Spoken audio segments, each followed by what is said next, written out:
కళ్యాణ్ గారు ఆపద్ధర్మ ముఖ్యమంత్రిగా ఉన్నట్టున్నారు. ఆపద్ధర్మ ముఖ్యమంత్రి ఇన్ఛార్జ్ మంత్రిగా ఉన్నారు. ఎందుకంటే సీఎం గారు లోకేష్ గారు వీళ్ళందరూ సింగపూర్ వెళ్ళున్నారు కాబట్టి ఇప్పుడున్న పరిస్థితిలో వాళ్ళు వచ్చే వరకు సీఎం గారు వచ్చే వరకు పాలనా వ్యవహారాలన్నీ చూసుకునే విధంగా పవన్ కళ్యాణ్ గారికి అప్పచెప్పడం జరిగింది. ఏ రాష్ట్రంలో అయినా ముఖ్యమంత్రి గారు అవైలబిలిటీలో లేనప్పుడు ఉప ముఖ్యమంత్రి గారు తీసుకుంటారు కాబట్టి ఆపద్ధర్మ ముఖ్యమంత్రి కాదులే కానీ ఇన్ఛార్జ్ మంత్రిగా కొనసాగుతున్నారు. 4 days కి ఏదైనా ఇంపార్టెంట్ ఇష్యూస్ అలాంటి అత్యవసర పరిస్థితుల్లో పవన్ కళ్యాణ్ గారి దృష్టికి వెళ్ళేలాగా. సో ఎందుకంటే సీఎం గారు సింగపూర్ వెళ్ళున్నారు కాబట్టి పెట్టుబడులు రాబట్టడంలో రాష్ట్ర పరిస్థితుల కోసం వెళ్ళున్నారు కాబట్టి అలాంటి పరిస్థితుల్లో ఉప ముఖ్యమంత్రి గారు అవైలబిలిటీలో ఉండి చూసుకుంటారు రాష్ట్రాన్ని. ఓకే. సో ఇప్పుడు మనం మద్యం గురించే మాట్లాడుకుంటున్నాం కదా సార్, మాట్లాడుకుంటాం ఇంకా. ఎందుకంటే నోట్ల కట్లు నోట్ల పాములు ఎంతమంది ఇప్పుడు అందరు నిన్నటి వరకు బీరాలు పలిగారు. ₹1 పట్టుకోలేకపోయారు, అది చేయలేకపోయారు, ఇది చేయలేకపోయారు అని చాలా చాలా మాట్లాడారు.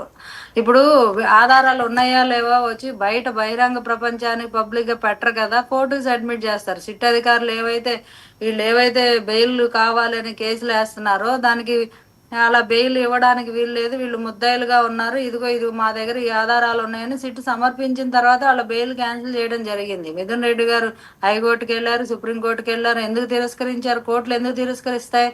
ప్రాపర్ ఎవిడెన్స్ ప్రొవైడ్ చేస్తేనే కోర్టులు తిరస్కరిస్తాయి బెయిల్ని, లేకపోతే తిరస్కరించవు కదా. అంటే మన దగ్గర ఏం ఎవిడెన్స్ ఉన్నాయని పబ్లిక్ ప్లాట్ఫామ్ లో పెట్టరు కదా. ఆల్రెడీ ఛార్జ్ షీట్ అనేది క్లియర్ గా పెట్టడం జరిగింది, అందరూ చూశారు కూడా దాన్ని. సో లిక్కర్ స్కామ్ అనేది జరిగిన మాట వాస్తవం. దేశంలో అతిపెద్ద స్కామ్ గా ఇది ఎందుకంటే చరిత్ర సృష్టించబోతుంది.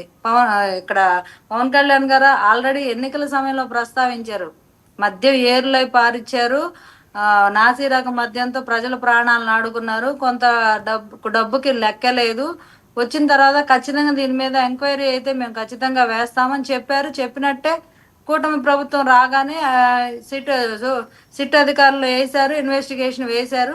దానిలో భాగంగానే కదులుతున్నాయి. ఇంకా ఇదొకటే కాదుగా, శాండ్ ఉంది, మైనింగ్ ఉన్నాయి, అన్నిట్లో చాలా చేస్తున్నారు.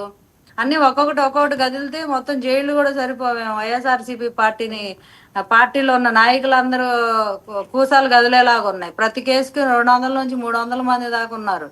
మరి అందరికి దాని ఏదో అంటారు కదా, తిలా పాపం తలా పిడికడు లాగా పార్టీలో ఉన్న నాయకులందరికీ ఆ స్కాముల్లో సంబంధాలు ఉన్నాయని అర్థం అవుతా ఉంది. ఉండే కొద్ది ఒక్కొక్కటి తవ్వే కొద్దీ అందరూ బయటకు వస్తారు. వచ్చిన తర్వాత మరి పార్టీ ఉంటుందో మరి గాలికి ఎగిరిపోయిద్దో అటేంటో తెలియదు. ముందు జగన్మోహన్ రెడ్డి గారిని అయితే యుద్ధ ప్రాతిపదికన అరెస్ట్ చేయడం అయితే జరిగిద్దని మాకున్న సమాచారం. ఓకే. ఏంటండి మన ప్రకాష్ రాజ్ గారు మోనార్క్ పవన్ కళ్యాణ్ గారిని ఆయనకి మనస్సాక్షి లేదట, అభిమానులను అడ్డం పెట్టుకుని పబ్బం గడుపుకుంటున్నారట, ప్రేక్షకులను మభ్య పెట్టడానికి ప్రయత్నిస్తున్నారట, హరిహర వీరమల్ల మూవీకి టికెట్స్ రేట్స్ ఎందుకు పెంచారని అడుగుతున్నారు.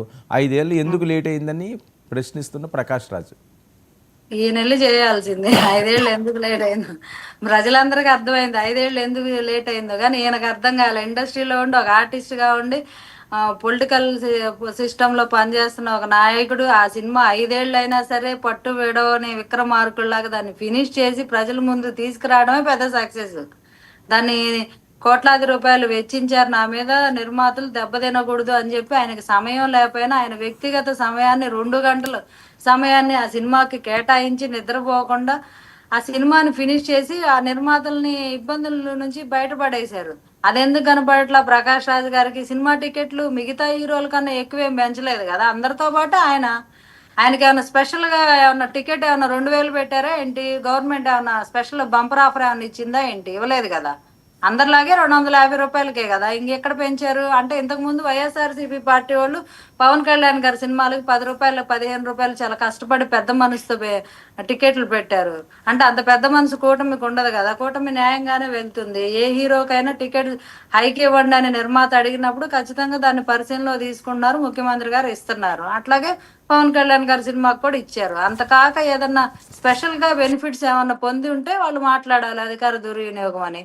ఇక్కడ ఆయన కష్టపడ్డాడు, సినిమా చేశారు, 5 ఏళ్ళు అయినా సరే సినిమాకి కొంత సమయం కేటాయించారు, ఫినిష్ చేశారు. నిర్మాతకి కష్టం రాకూడదని చెప్పి ఆయనకున్న సమయాన్ని కూడా ఏదేలా దాన్ని ఒక ఒక యజ్ఞంలా పెట్టి ఫినిష్ చేశారు.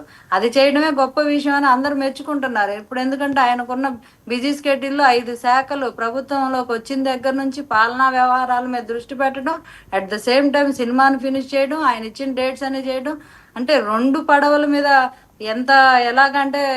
ఎలాగా చేస్తారు. ఒక మనిషికి ఎవరికైనా 24 గంటలే టైం ఉంటుంది. ఆ 24 గంటలు ఇంత హెవీ వర్క్స్ చేస్తున్నారంటే ఎంత డెడికేషన్ ఉండాలి. సినిమా కంప్లీట్ చేయాలంటే, దట్టు ఒక సందేశాత్మక చిత్రం చేయాలంటే ఎంత ఉండాలి. ఆ కథ మీద కానీ కూర్చోవడం కానీ అది ఫినిష్ చేయాలంటే ఎంత డెడికేషన్ ఉంటే ఫినిష్ చేయగలుగుతారు. దట్టు ఆయన ఒక 2-3 సీన్లు ఆయన డైరెక్షన్ చేసి ఉన్నారు, ఫైట్ సీన్స్. ఆ ఫైట్ సీన్స్ ఈ మార్షల్ ఆర్ట్స్కి రిలేటెడ్ చేయాలంటే ఎంత ప్రాక్టీస్ కావాలి, ఎంత సమయం వెచ్చించాలి, ఎంత శారీరక శ్రమ పెట్టాలి. ఒక ఆర్టిస్ట్ అయ్యి ఉండి ఆయన విమర్శిస్తున్నాడంటే కనీసం మినిమం నాలెడ్జ్ లేదనుకోవాలి. ప్రకాష్ రాజ్ గారు లాంటి వ్యక్తులు ఏదో విమర్శించాలి, ఏదో కళ్యాణ్ గారిని అంటే నేను పాపులర్ అయిపోతాను అని మొరగడం తప్ప దీనిలో ఎలాంటి, అసలు ఎవరైనా సరే పవన్ కళ్యాణ్ గారిని విమర్శిస్తున్నారంటేనే ముందు జనం చీ కొడుతున్నారు ఫస్ట్. Okay right.